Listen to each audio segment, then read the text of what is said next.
आज अपने home town आया हुआ हूँ। आप देख रहे होंगे मेरे पीछे ये जो जगह देख रहे हैं, अभी बैलगाड़ी जगह का नाम है। और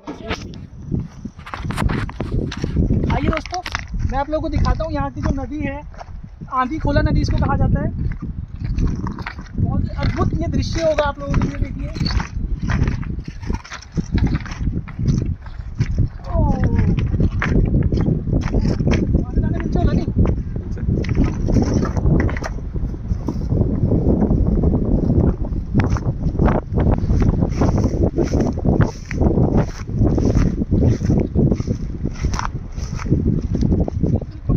ब्यूटी, कितनी सुंदर ये जगह है। यहाँ पे आप एक बार जरूर आइएगा अगर आपको मौका मिले।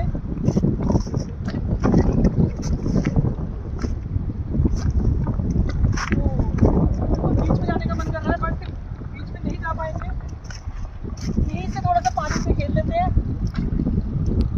तो अद्भुत, बहुत ही अच्छा एक्सपीरियंस यहाँ पे। आगो सबसे ठुलो होटल यही हो। वीरगोट को सबसे ठुलो होटल पहले बनेगो। अच्छा, वो आप देखिए वहाँ पे वो होटल बना हुआ है। सर घुमा दो कैमरा से, राम सर धीरे धीरे घुमाओ पूरा। मैं अपने कैमरामैन से कहूँगा कि वो आप लोगों को ये पूरा दृश्य दिखाए। यहाँ से देखिए नदी और ये पूरा चारों तरफ नेचुरल ब्यूटी।